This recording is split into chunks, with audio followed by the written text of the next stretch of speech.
Welcome to the Jazz Notes Podcast. I'm Ben Anderson. I'm Chandler Holt. I'm trying this again. You can find us on Twitter at Ben's Hoops and C Holt Sports. Read us at KSLSports.com. Same with Blue Sky. We are recording this on November 24th. I think there's only going to be one podcast this week because Thursday is Thanksgiving when we usually record the second one. But as always, we like to start with our news of the week. We'll look at the games that were, the games that will be, and then we will get your mailbag in the second half of the show after the break. But let's start with the little bit of news that we have coming out. Yes, so it was reported by Jake Fisher that in a prospective Lauri Markkanen to the Detroit Pistons trade, I feel like the Pistons and the Spurs were the two teams that were like, oh, it makes a lot of sense for Lauri to go there. Those are the two names that have consistently been brought up. Yes. Jake Fisher reported that the Jazz would almost definitely want Ausar Thompson from the Detroit Pistons in that deal. Previously, it had been reported that it's like, oh, Tobias Harris, salary filler, first-round picks. That name hadn't been mentioned, but then Jake Fisher said Jazz would almost definitely want him in that deal. And yeah, I don't think he's like really reporting this, that like the Jazz have asked for Ausar Thompson in a trade. I don't think that's at all the case. If these teams have talked at all, you know, I mean, I'm sure everyone kicks the tires on everybody just to see what's out there. And, you know, you can line up the salaries and it's not that hard to do. And here's like, if you were to include Ausar Thompson, how it would look. You could do Lauri and Cody Williams for Tobias Harris, Duncan Robinson, or Isaiah Stewart and Ausar Thompson. And I think they both work. I could go back and adjust this and trade it. But I know with Tobias, Duncan Robinson, and Ausar Thompson, it would definitely work. Again, I don't think this is actually anyone's reporting this. It makes sense. Just the Jazz would want this. Like, why do you want Jaden Ivey? Jaden Ivey, 2 years ago, maybe the hope that he could turn into something. He's never on the court. When he is on the court, he's not been particularly effective. And the Jazz have a bunch of guards right now. You know, I don't think that necessarily makes a ton of sense to me. Tobias Harris is just an expiring contract. If you could get Isaiah Stewart, he would be helpful. Duncan Robinson, you're probably looking to turn around and flip to somebody else already. So Ausar would be the prize piece there. I don't imagine the Jazz are like so in love with Ron Holland that you have to get Ron Holland. Even though he's a fine player, we liked him in the draft a couple of years ago. I enjoyed his game as well in what was a not very good draft. So if the Jazz wanted to have that opportunity, I think it would make sense. And yeah, I think to your point, it's just as well as Lauri fits on basically every team around the NBA. There's just not that many teams that need him and have pieces that the Jazz might be interested in return. Yeah. San Antonio does, because could you get a Dylan Harper or could you get a Steph Castle? And it's like, I honestly don't know. Probably not. They might not be willing to give those guys up, even though Lauri is easily playing at an all-star level this year. And similarly, Detroit probably draws the line at Ausar and says no, which I actually think historically that's the wrong decision for a lot of teams. You overvalue your young players. Speculating on some untapped potential, it's like, Ausar is not a good offensive player. Certainly not a scorer. You know, he's broken 20 points only a couple of times in his career. And if you are close and you think you have a chance to win a championship, Lauri should be the guy who pushes you over the top. Yeah. And honestly, what he brings is probably more value than what Ausar brings. That's my thought on the perspective. It's really funny, and I think a lot of NBA trades are like this. I think without Ausar Thompson in the trade, like any of the four, Jaden Ivey, Isaiah Stewart, Ron Holland, all those guys, and Tobias Harris, any of that combination for Lauri, I think that's a bad trade for the Jazz. But then if you add Ausar Thompson, it's Ausar, Isaiah Stewart, whatever else in picks, then it's like, okay, I don't think the Pistons do that. So it's sort of a unable to be balanced scale on either side. But with that said, like, if the Jazz could get, I think, Isaiah Stewart and Ausar Thompson, I think that, one, you get a really good defender in Thompson, and then the Jazz center, especially with Walker Kessler, how that position is lacking, so getting Isaiah Stewart helps a lot. And then, of course, I assume a good amount of picks in that trade. I personally would like that trade a lot, but who knows? I don't think the Pistons are including picks if they throw in Ausar. Yeah, like, if it were to get push comes to shove, they're not giving you Ausar, who's a former top 5 pick, who's the 5th overall pick, and all these other these other future firsts. And in all honesty, if I were the Pistons, I would probably rather trade Ausar and hold on to all my picks, because all around the NBA now, you see these teams in jail, including the Jazz a little bit this season, because of their own picks that they have traded when they were at their absolute highs, thinking this is going to last forever. I mean, look at Phoenix right now. They're just they're in hell. It's horrible for them. The Jazz are in this tough spot where 4 seasons in a row or 3 seasons in a row, they're having to tank to hold on to their own pick. Like, I get it. Ausar's a better player than what you get with your 28th pick, 29th pick, wherever the Pistons are this year or next year. But, like, you don't know where you're going to be at 2030. The league turns over so quickly now. Honestly, if I were the Pistons, I would just hope that I could get another stellar defensive player later at the end of the first round and just draft those types of guys and hope I find a Herb Jones who, might be 75 cents to Asar's dollar, but it's fine. I got to hold on to my pick, and I got Lauri, So that's just kind of how I'd view that. I know it seems like this. It's just such a weird line for me to, like, draw the line at Asar Thompson, or a year and a half ago it was Brandon Podziemski. It's just like these weird guys you draw the line at. Historically, these young guys do not become superstars. I get it. The Jazz should not trade Ace Bailey right now. That should be a guy that you're like, just way too much potential there. It's why the Spurs shouldn't trade Dylan Harper and wouldn't trade Dylan Harper or a Steph Castle, I don't think. I'm not sure Asar has shown that he's in that class of player. Yeah, exactly. So I would be willing to, if I was Detroit, at least kick the tires on that.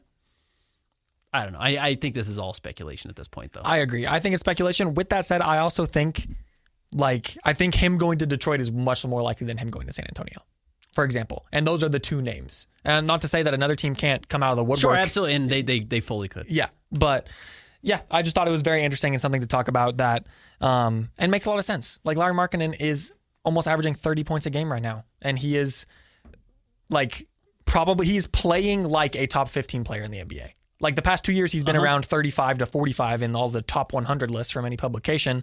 But right now, he's playing like an all-star, like cut and dry. So. And they're 14-2. They desperately need three-point shooting. They don't have it. And Lauri's, maybe the best great three-point shooter available on the market right now. And the East is wide open. They have a real argument if they were to add Lauri to be the favorite to come out of the East. And look, the Pistons, where they have been, where we get a question about this in the mailbag on Blue Sky, but 3 years in a row, they had the worst record in the NBA, at least back-to-back years, and they fell to fifth both times. You tanked those seasons to put yourself in a spot to win a championship. Yeah. And you saw Indiana was an Achilles tear away, or a good, I think it was game 4 at home. They were up on the OKC with a chance to go up 3-1. It was right there for them. Yep. That you do everything in your ability to win a title. Yes. And they kind of have that opportunity. And if you were to get Lauri, you might really have that opportunity. So it would be almost a no-brainer for the Pistons, as long as you didn't have to give up Asar and all of your picks. I would want to have one or the other. And honestly, I'd probably rather have my picks, as I think that's probably contrary to the majority. But it's kind of how I would view it. And then you can maintain your flexibility down the line, because you can make further picks or further trades with your picks. So I don't know. And that's the thing is, you're talking about now is the time to buy in for the Pistons, and you're absolutely right, because I don't remember if it was the same year or the year after, but the OKC Thunder traded for Alex Caruso, got off of Josh Giddey, and then he was instrumental in their championship run. Yeah. There are times when you buy in, and even if it doesn't work, you can say that you tried, and I think that is the position the Pistons are in. Yep. So I agree. Again, I just don't think there was anything urgent here. Yeah. Nor do I think the Jazz would feel rushed to make a trade like this at all. And I think the other thing is, if you're worried about the Jazz not holding on to their pick, and if Lauri is going to be the difference, I do think the Jazz would just sit Lauri for 30 games if they had to. Yeah. In all honesty, they'd just be like, I'm sorry your wrist hurts. Yeah. It doesn't hurt? Yes, it does. If the Jazz are, right on the borderline of we want to go into we being the Jazz talking here. I'm not saying we the Jazz. We want to go into the lottery with the 6th best odds of winning, because it basically guarantees you hold on to your pick. Yeah. Very, very low opportunity that you would fall to 9 from that spot, which is what you have to do to lose your pick. I think the Jazz would just rest Lauri. And then you get your pick and you have Lauri. Yeah, and then next season you can start things up again. Mm-hmm. So anyways. All right, let's look at the last week for the Jazz. We predicted 0-3, and they went 0-3. Started with a loss to the Lakers. That was LeBron James' season debut, 140-126, and then followed that back home, lost to the Thunder, 144-112. That was a close game until about 5 minutes left in the third quarter, and then lost to the Lakers. That was yesterday, 108-106. It's kind of interesting. The Jazz had absolutely fallen apart defensively. I had put this stat out there on Twitter. This was before this last game, where they actually played very good defense, I thought, or at least limited the Lakers. The Jazz, over their previous 7 outings before Sunday night's loss to the Lakers, the Jazz had allowed 948 points in 7 games. It's an average of 135 points a game. That had only happened to two other franchises ever. The Philadelphia Warriors in 1962, and then the Denver Nuggets did it a bunch of times between 1982 and 1990 because the Nuggets were just one of the worst defensive teams. That's why Mutombo was such a big deal for them if you don't know that history. But he kind of came in and provided a defense. They just would, every game was 150 to 140. Like that's how every game finished, and they lost most of those games. But they gave up so many points. That's where the Jazz defense was. It was one of the worst in the world. I mean, it was weirdly not the worst defensive rating in the NBA over that stretch. But when you're giving up that many points, you don't really have a chance to win games. One of them did go to overtime or double overtime, so that's why it kind of spiked that way. But regardless, it did spike that way. So to fix that against the Lakers and only give up 108 points in that loss was a move in the right direction. Though I do wonder if that had more to do with the Lakers than it did with the Jazz necessarily. Locking down is a great defensive team. In this week, something I want to point out, Keontae George, here are his stat lines, points and assists the last 3 games. 34 points, 8 assists, first game against the Lakers. 20 points, 8 assists, game against the Thunder. And then yesterday, 27 points, 8 assists. Like consistently 20 plus and 7 plus assists. Another really good week for Keontae. Yeah, he is. It's getting to the point where this is just kind of the norm. Yeah. It's not like, oh, he's on a hot start or, hey, can he keep this up? It's just like you expect him to go out and every night play extraordinarily well. And for the most part, he has been. He has yet to score in single digits this season. His lowest scoring output has been 10, which I think he's done only once. But yeah, he's basically scoring 20 points a night easily. Like you mentioned, 33, 34, 20, and 27 over his last 4 games. He's playing exceptionally well. And most importantly, I'll see if I can get this to update. If you only look at his last 3, but even if you include his last 4 games, where again, he's putting up these huge scoring numbers, he's really kind of broken out. He is shooting 48% from the floor and 36% from 3. Like those are the numbers we're talking about. It can't be 39% and 33% from 3. You know, that can't be his shooting splits.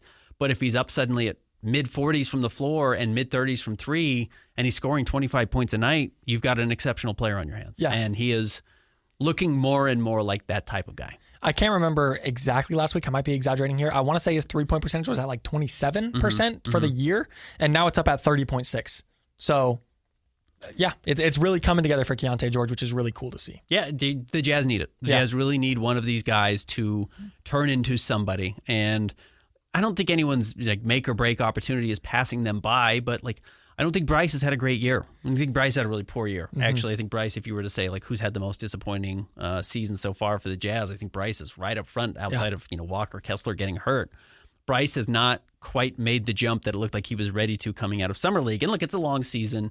I'm certainly not selling on Bryce right now, but I'm sure this is not the start of the year he wanted. I'm sure it's not the start of the year that the Jazz kind of hoped he was going to have. So for Keontae to break out the way he has been really, really critical for the team because Lauri is very good and Ace is clearly trending in the right direction. He seems to look more special to me every night we see him. Exactly.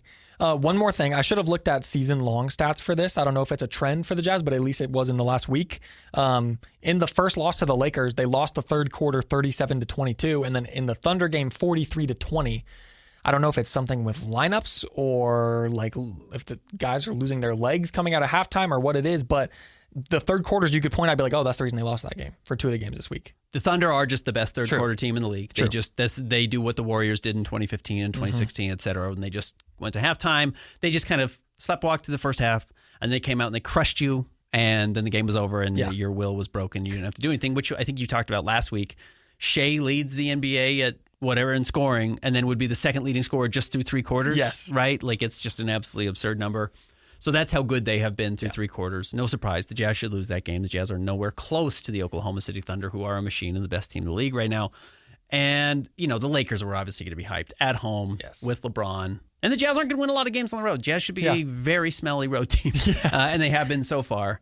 And I expect to see that more and more. And then last night, they're going to be good at home. They had a chance to win it, and they didn't. Yes. But Jazz sit at 5-11. The Jazz, where were they? 5-8 last time we talked, and there's kind of some fans who were worried when they were 3-5. Like, are they going to win too many games or 3-4, whatever they were? Probably not. Yeah. They're probably going to lose a lot. We talked about this stretch going up to Christmas. They're going to pick up wins over the Kings on Friday, and we can look ahead of what's coming up. But probably just not a lot of wins coming. Yeah. And you're going to then have to start to debate. Maybe that Pistons trade starts to make a little bit more sense, or just handing the ball over to Ace a little bit more and seeing how much he can do starts to make a little more sense. All right. Like you said, let's look at the next week for the Jazz, and we can even take this out further if you'd like. But this week in Golden State on Monday, that's tonight, and then return home to host the Sacramento Kings on Friday, the day after Thanksgiving, and then hosting the Houston Rockets on Sunday, another Sunday game. Yeah, you get the Rockets in Salt Lake City on back-to-back nights, Sunday afternoon and then Monday night next week, but we'll do a show before that. Yeah, it's a tough week, you know. I don't think 2-2 is impossible. I think 1-3 is very realistic. The Warriors are pretty beat up tonight. Their front court's pretty decimated by injury right now, and they just have not played very well, truthfully. But the Jazz have not been good on the road, and the Warriors are going to be hungry for a win, and I think you're going to get a lot of Steph and a lot of Jimmy Butler, and those are two good players, better players than the Jazz have. So I would expect the Warriors to win this game. I'd expect the Jazz to win on Friday night. And unless the Rockets just absolutely no-show, which has not been the case this year, and you know what they do really well? They offensive rebound, which means they've got bigs down low, and they defend, and they're, I think, the number one offense in the NBA right now. The Rockets should beat the Jazz both games. Yes. Even though it is back-to-back, and sometimes it can be tough to beat the same team twice in a row. Yeah, I'm with you. Honestly, I would not be surprised if this is the continuation of a losing streak for the Jazz. If they lose tonight, lose to the Kings, and then it's okay, they're probably going to lose both games to the Rockets. We could be looking at another situation, I think, probably around the same time last year. Like we talked about, the Jazz had their 5th win on December 5th or 6th last year, coming off of a long losing streak. Mm-hmm. I wouldn't be surprised, but I think it is safe to say 1-3, they win one of these games. They're going to beat the Kings. Yeah. The Kings are a mess right now. Yeah. All right, let's take a break. When we come back, we'll get your mailbag questions. Stick around. More Jazz Notes coming up next.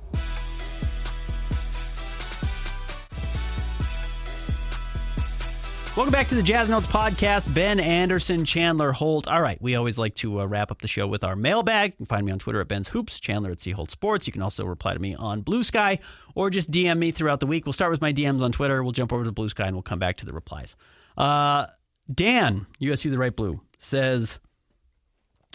besides AJ DeBonsa, we don't get super into the draft this early, but he does say, besides AJ DeBonsa, are there any other draft prospect in the state to watch out for in the later first or second round? Richie Saunders is going to be an NBA player. Oh, yeah, absolutely. He's got a real chance to make it in the NBA. He's a very solid guard. He's a reliable shooter. He plays extremely hard. So I think that's going to give him a chance to make the NBA. He's got good size. I've not actually seen him in person, or I've not stood next to him, but I've seen him at some Jazz games, I believe. Yeah. I've seen AJ obviously at a lot of Jazz games recently. But so I think he does have a chance to make it as an NBA player. I would keep an eye on Terrence Brown at Utah. Okay. He's the guard that just transferred in as a junior.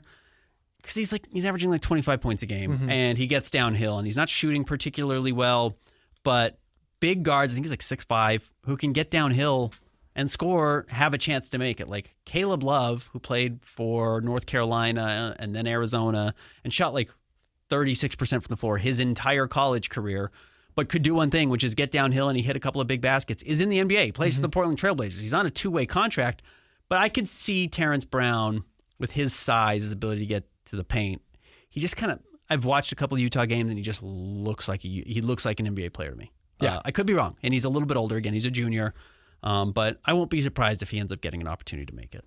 I think Richie Saunders is a good bet. Just shooters make the NBA. You see Brandon Carlson, he doesn't play a lot, but he can shoot and he can stretch the floor, and he's kind of a niche player, so he's on the OKC roster. Speaking of which, shooters, MJ Collins plays for Utah State, had 40 last night, 8 of 12 from 3. Yeah. Weirdly, he's not been a great three-point shooter his whole career, but guys who do find a way to shoot, and he's shooting 52% from 3 this year, you get a chance to make it. Yep. So, and I hate to overlook anyone at Weber State. I have not watched Weber State basketball yet this year, other than I guess I did watch them lose to Utah.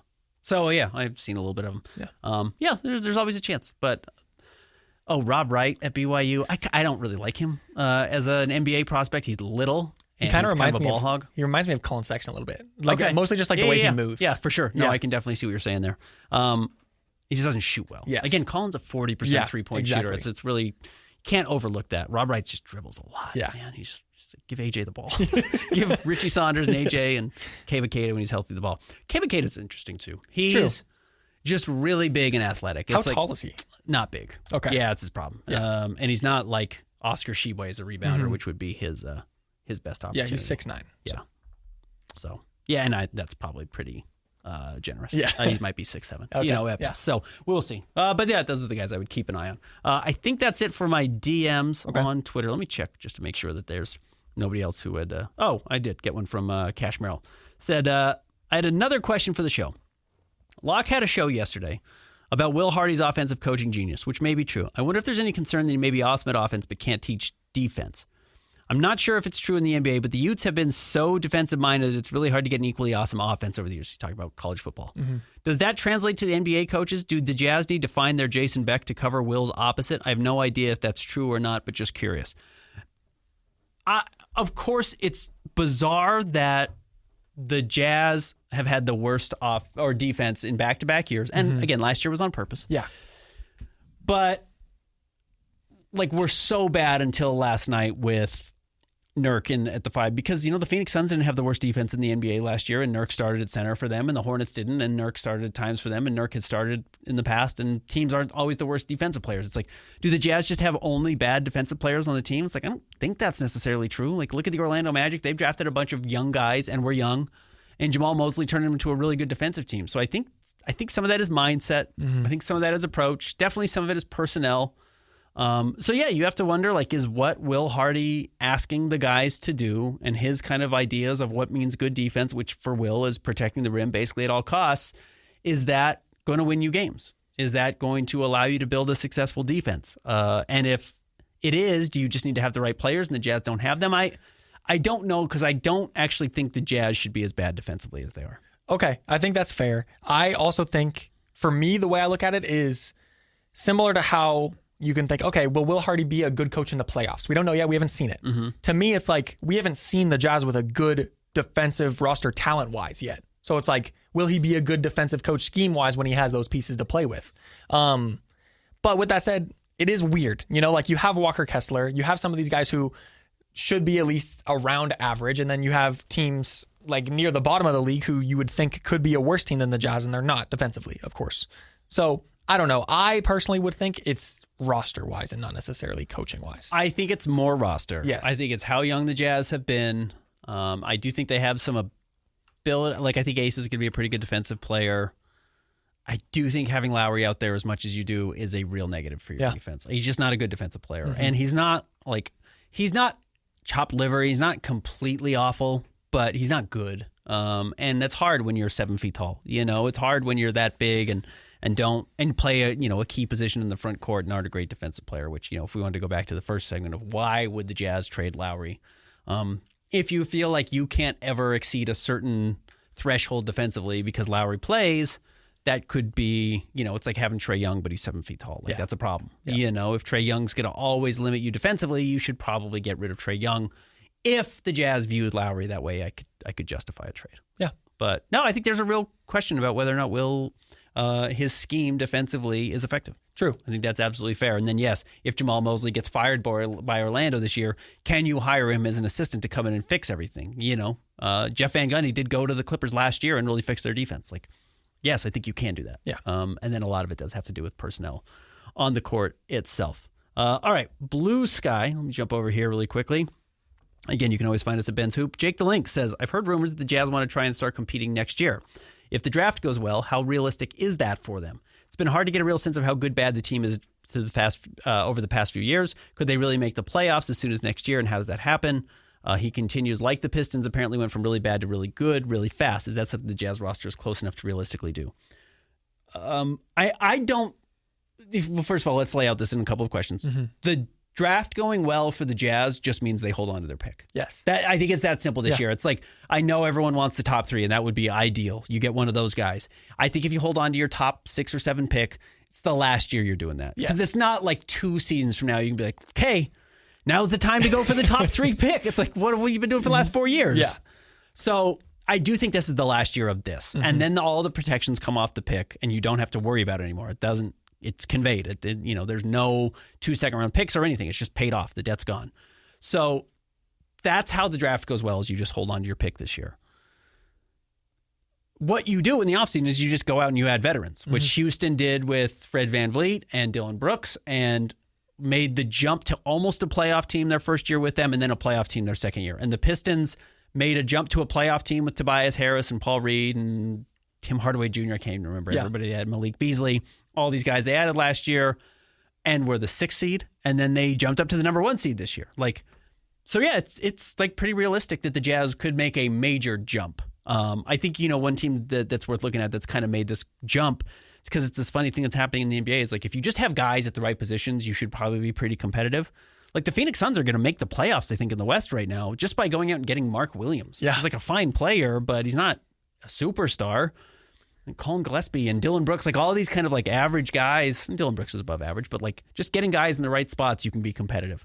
So yes, I think it's realistic that if the Jazz wanted to, and I would expect they would, spend money this summer in free agency, as long as they hold, even if they don't hold on to their pick, like, what are you going to wait another year again? Yeah. It just like kind of doesn't make any sense. Yeah, I think the Jazz will kind of exit this stage this summer, and they'll go out and find a way to spend some money on some guys to come in and help right away. Even with just like progression from Keontae, Walker, Ace Bailey, and of course some of the other guys, like I could see them being a 35-plus win team next year easily. That's like a floor almost. And like you could even trade Lauri Markkanen and like just for this to paint this picture, if you get Azar Thompson back, then it's like, okay, you have a defensive piece, and still you're betting on progression. Like Keontae's at 23-7 right now. What's to say he can't be 25-8 next year? And then you're at 18-11 from Walker, and it's like, okay, you have a lot of really good pieces, and then as long as your defense isn't bottom 5 in the league, then it's like, okay, you're a 35-40 win team. Yeah. Or you trade Walker and you get a piece back, that can help you win. Exactly. I think all those things are on the table. Certainly, I just would not rule anything out as far as team building going forward. And, there's a bunch of guys in Walker's spot this offseason that did not get contract extensions that I would be curious if the Jazz would make a run at a restricted free agent, which is pretty unusual in today's day and age. But like, are there guys that could be available that maybe teams aren't in love with the idea of, re-signing? And that way you kind of stay young, but you get a guy who matches your timeline and might be a little bit more proven. Yeah. So I'd be curious at how the Jazz approach that. But yeah, it's certainly, I expect the Jazz to make a real improvement next season. Yes. Like 10 to 15 win improvement next season. They should be competitive. Zombie on Blue Sky says, will the Wizards reach double-digit wins? Who would you like to see the Jazz draft next year if they get the top 5? We just kind of talked about some of the names already in previous episodes. And should the Jazz trade Svi, and what's his value? Will the Wizards reach double-digit wins? Yes. Yes, they will. But also it's like, this Wizards team might be worse than any, like the whatever year, 2012, 2014 76ers. Yeah, and then the Bobcats team. Yeah, this might be the worst team. Like none of their young players got better, really, seemingly. Yeah, I'm really curious what's going on there. Yes. This is a team that has Chris Middleton and CJ McCollum, and I get it. Like, they're not trying to win. They're trying to get one of these top picks. It's like, you did well. Like, you got Koulibaly, who you kind of thought was good, and you won the lottery last year. You got the second pick, and you got Alex Sarr, who's made a jump this year, and you got Trey Johnson, who's now out 2 to 4 weeks with a hip flexor or something. It's just like, you've got Keyshawn George, who's like a pretty good player. Yeah. At least like they're putting up numbers, but it's just like, are these guys just putting up numbers on a lousy team and they're not actually improving? And if so, then what have you been doing for the last several years? Yeah. Like, where's the growth? Like, where's your breakout player? Where's your Keontae George? Where's the guy that has something to show for this?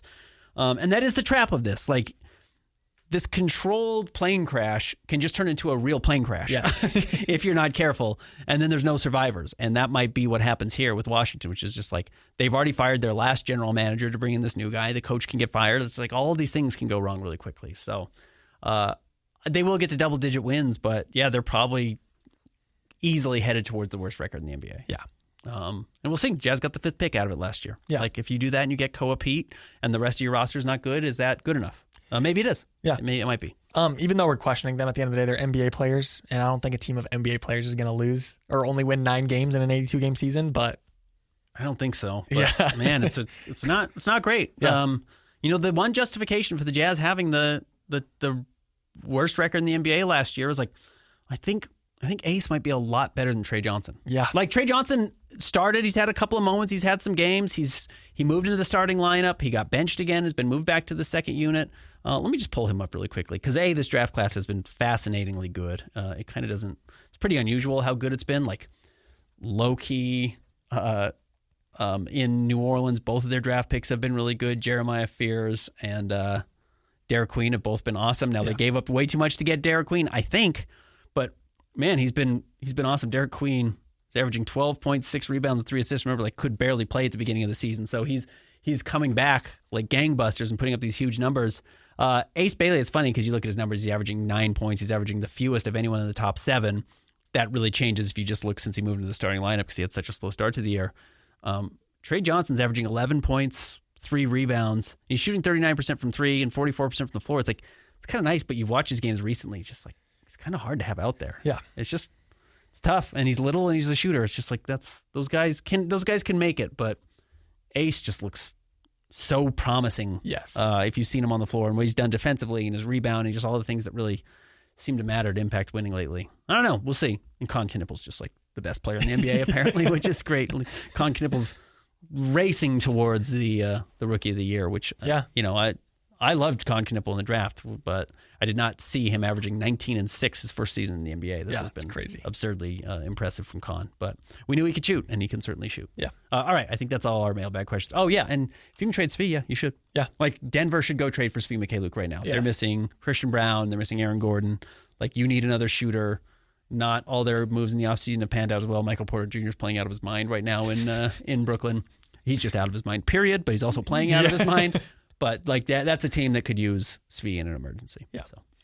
All right, over to X now. First up from Jimbo Slice. Are the jerseys that the players wear during the games the same exact jersey you would buy at the team store? They look a little different to me. Quickly, let me address a previous question from Jimbo that I said I would do research on, and I did, and I just forgot to answer you last time. Jimbo, I believe, asked how many jerseys are there for players on the road. Mm-hmm. So I went and talked to Klauke, who does he's like the Jazz's equipment manager, and is one manager of the year. And Klauke's really funny. He's just like kind of grumpy. Yeah. He's like a younger guy. He's been with the Jazz forever, but he's a younger guy. He is the late Steve Klauke's son. But he was like, I honestly don't know anymore. And I was like, what do you mean you don't know anymore? It's got to be 2, right? He's like, well, guys do so many jersey swaps now, which I hadn't even thought of. It's not, your jersey gets torn up.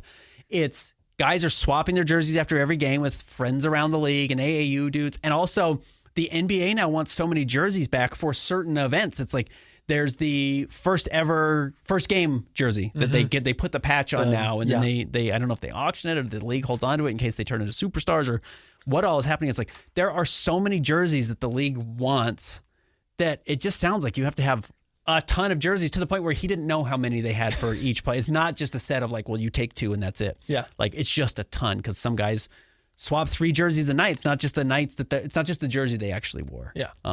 So, let me answer that question. And then I honestly don't know the difference between what's in the store. I haven't examined that closely because I don't spend a lot of time in the team store versus what the players wear. I would listen to it. Certainly that there would be even a little bit difference at that level, but I know they do when they sell the authentic jerseys. Like the idea is that these are the authentic jerseys. Yeah.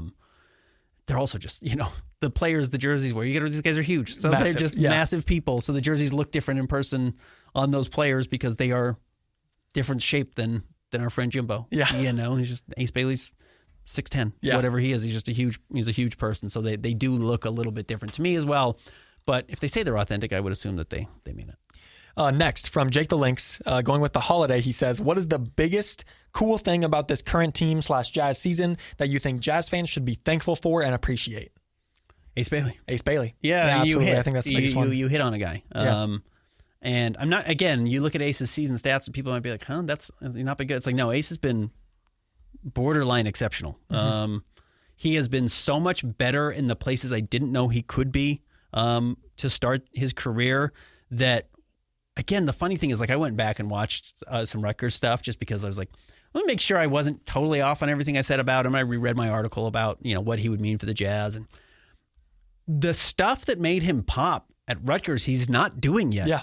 And he will. Like, the crazy, like, oh, yeah, there's just a guy on me. I'm just going to shoot over you every time. Like, that's coming. Like, the reason he was getting comped to Tracy McGrady or, like I told you, he's the most audacious shot taker since Kobe Bryant, just like rise and fire guy, that's coming. He's just not doing it yet. Yeah. But that part of his game has not disappeared, which is funny because the guy I think you're seeing now is probably more similar to who he was in high school. Yeah. Because he talked about it. And, there's like the famous, they were like, give us your weaknesses and your 2 strengths. And he said, I got more than 2 strengths and I ain't got no weaknesses, dog, or whatever he said. It was a great answer. And it's like, oh, he's not lying. Yeah. Like, okay, he's not a great dribbler. Like, he's got some weaknesses, obviously. Yeah. He's young still. But like, the things he said, yeah, I can do all these things. I just didn't do them. He's totally right on. Mm-hmm. He's a great rebounder. He's a really good passer. Like, he's going to be a good defensive player. He thinks the game at a high level. Like last night's game, again, it's just a small thing, but it's like he rebounds the ball. I think it's the end of the first quarter, maybe it's the first half, whatever it is. And he goes coast to coast, which usually he catches the ball and he kicks it to the point guard because that's his job. But he grabs it and he says, oh, there's 37 seconds left on the clock. This is a 2-for-1 opportunity. And if I pass the ball, we eat up a second and a half. Well, no, I'm just going to go with it. No one's guarding me. So we're going to keep this 2-for-1 opportunity alive. I'm going to drive into the paint. I'm going to draw 2 defenders. I'm going to kick the ball to flip for a dunk. Like, it's just really high basketball IQ stuff. And it's simple and it didn't look hard. It's not easy. Yeah. Not a lot of guys, like Taylor Hendricks isn't doing that. You know what I mean? Like a lot of the Jazz young players are not thinking the game already that quickly. And he just made that read really quickly by just saying, I rebounded the ball. I'm lightly familiar with the game situation. I know it's the best for the team here and I'm going to go and execute it. Like it's really high level stuff for a 19-year-old. And it's really impressive. So you see that and then you see what he's been since he's moved into the starting lineup. 13.5 points, 3.6 rebounds, 2 assists, 52% from the floor, 38% from 3. And again, this is all without being the guy. This is all without him doing ace things. And the ace things will come, and people are going to forget about how impressive those were. Yes. So, no, that's if you're wanting something to be thankful for, it's that Ace Bailey is better than advertised and was already really, really highly anticipated. Another thing, I think Ace is undoubtedly the top thing to be thankful for, but number 2 would be the Keontae jump, but not necessarily because you have a good player now. But I think that you have proof now that the Jazz's development can work. It can work. Yeah. Exactly. Like, what is the last player that Washington, New Orleans, Brooklyn developed to be good? You know what I mean? Right. Like, it's been a while. Yes, exactly. Like for the Pelicans, it genuinely might be Anthony Davis. Yeah, like I like Trey Murphy. Mm-hmm. I like Herb Jones.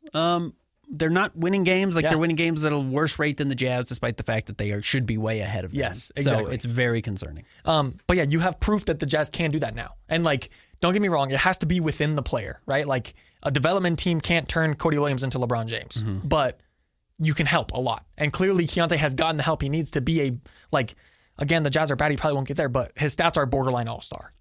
Correct. Yeah. And that Lauri has become the best player he's ever been. Yes. Now you do, whether you trade him or not, if you don't, great. You have an all-star player. Like Lauri's going to the all-star game this year because of the new format. It's the top 8 European player or international players, and Lauri's one of them. Like he's going to go to the all-star game this year. That's barring an injury. It's a borderline guarantee already, which is funny. We're only 15 games into the season, but if he continues to play at even remotely this level, his stats are going to be good enough to get him onto that international team. The fact that you can either have the best trade asset in the NBA midseason, not named Giannis, and Giannis is not getting traded in season, or you just have a good player going forward. Those are all very huge positives for the Jazz that, I think probably have gotten a little bit lost in the sauce with concerns about the draft pick. Next up from Cisco. Would it make more sense for the Jazz to go get Daniel Gafford and Najee Marshall from Dallas, sending Kyle, Svi, young guy, and the Lakers pick? Austin said the team would be a playoff team with better defense. Ace, Key, and Lauri could be the core moving forward.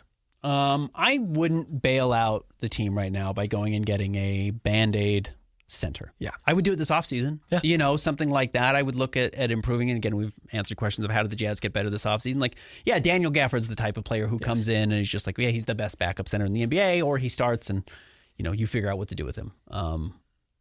But I honestly just wouldn't bail out the team right now. I would just say, like, this is the team we're running with. Yep. And barring like a can't miss home run trade, like if you absolutely were in love with Asar Thompson or whatever, I don't think I would make any just kind of like improvement around the edges trades. I would either make a big swing, in all honesty, or I don't think I would do anything minor. Yeah. Other than like Kevin Love for a second round pick. Yeah. Svi for a second round pick. Speaking of that, Jazz Time Jones says, will the Jazz trade any veterans or consolidation on young guys? Yeah.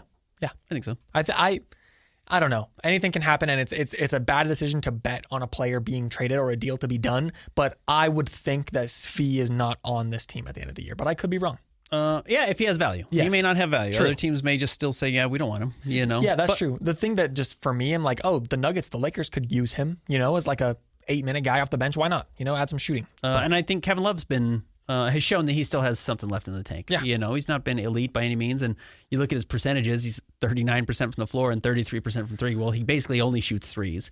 And he's shooting a little bit better recently than he was to start the year. I mean, he had 4 threes 2 nights ago. So if he can start showing that a little bit, I think he has a chance to be picked up on a second-round pick or whatever.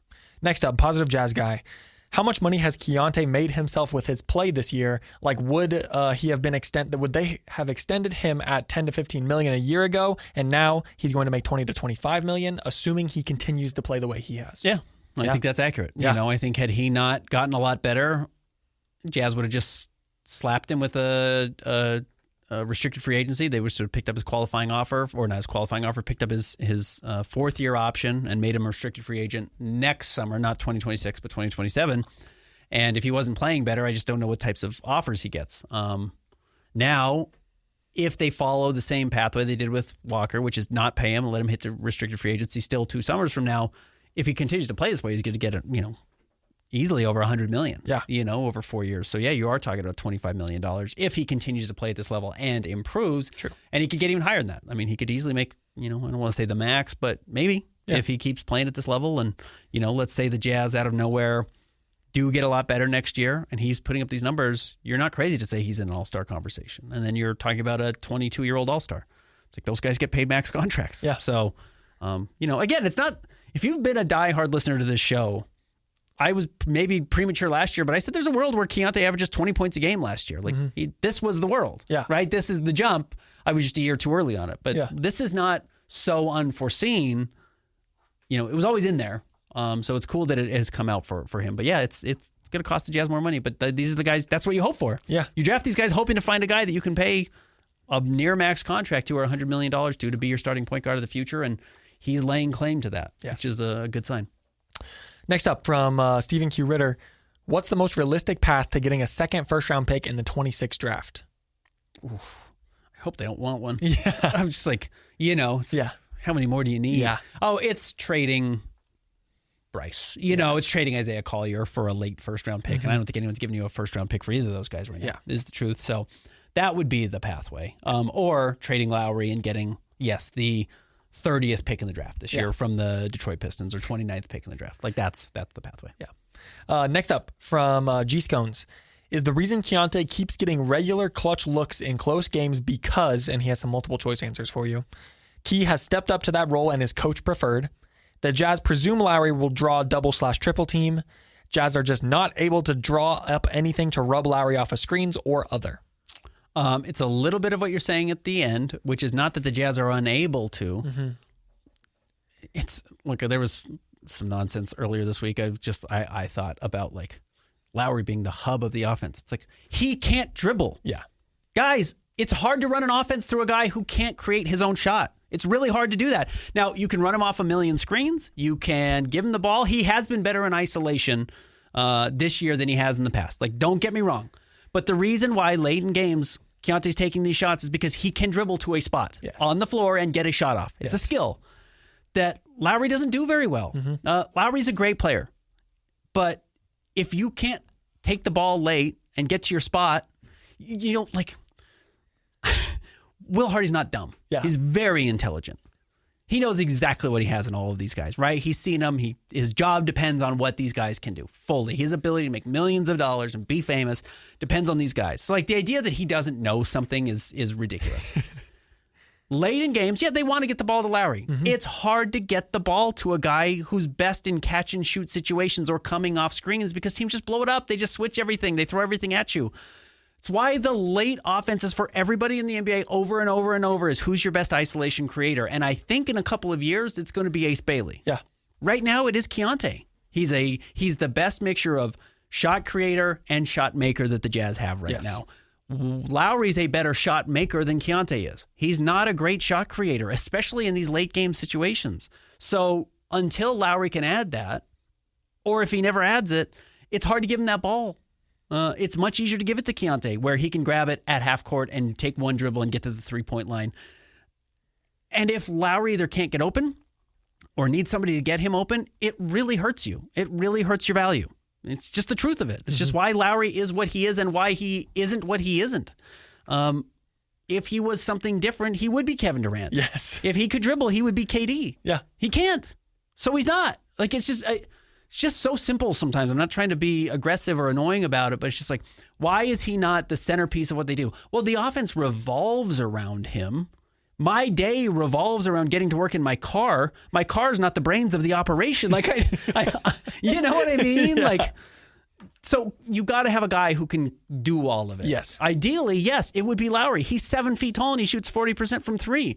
You think Will's just like, forgot we had him every single time? No. Forgot we had him.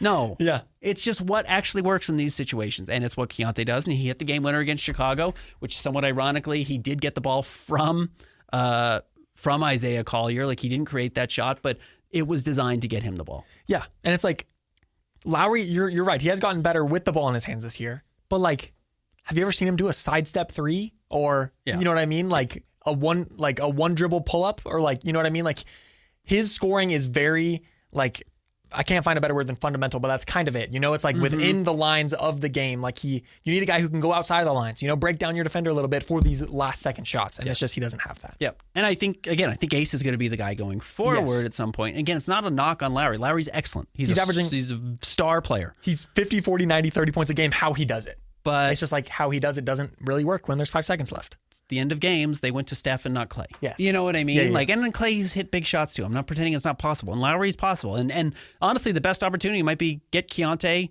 one pass away from Lauri.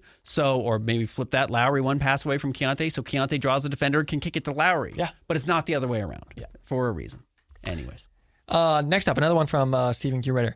Is it fair to assume that Sensabaugh's offense is struggling because his mental energy is being expended on defense?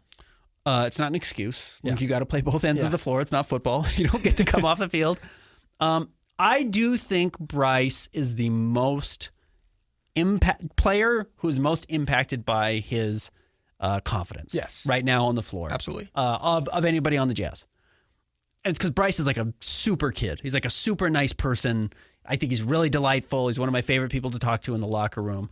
I think he gets really down on himself when shots aren't going in or when he's making mistakes defensively. And I think you've seen both of that to start the year.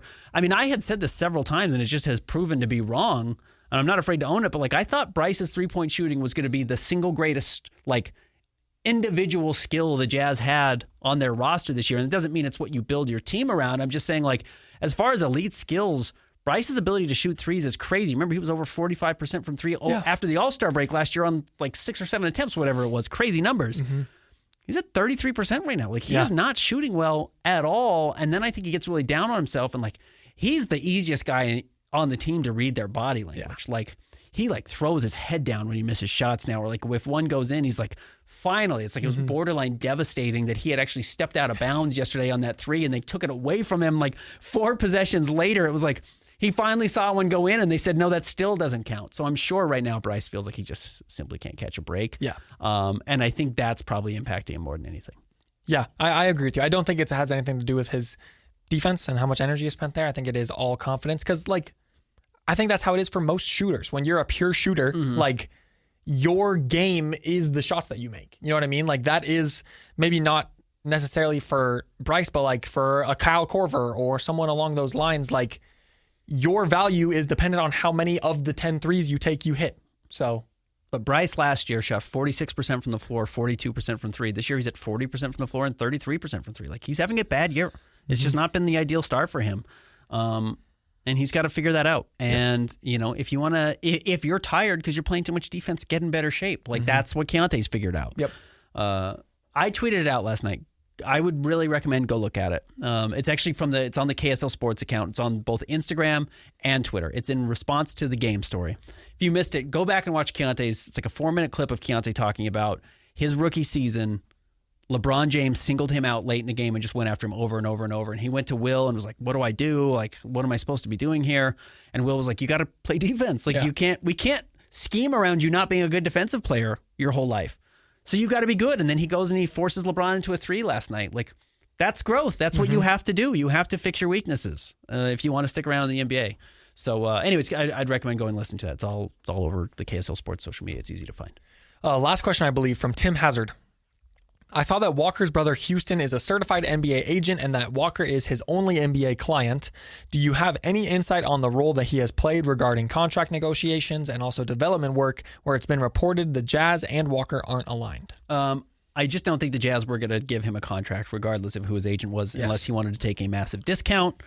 The funny thing about I think the Jazz like what they're getting offensively with a 5-out approach. Now, ironically, Walker was shooting the heck out of the ball, and not that many attempts, but started to show that, hey, maybe there is some of that to his game, which was probably a hard wrinkle for the Jazz to swallow, not getting to flesh it out more this season because it's, he's out for the year. That's been a difficult break. But, if you wonder why the Jazz maybe didn't pay him, even though the intention was to pay him, I think they wanted to see if there's better options offensively. Will doesn't want to play, I don't think, a pick and roll 5 that doesn't spread the floor. I think he wants to open everything up and have a chance to have all this space.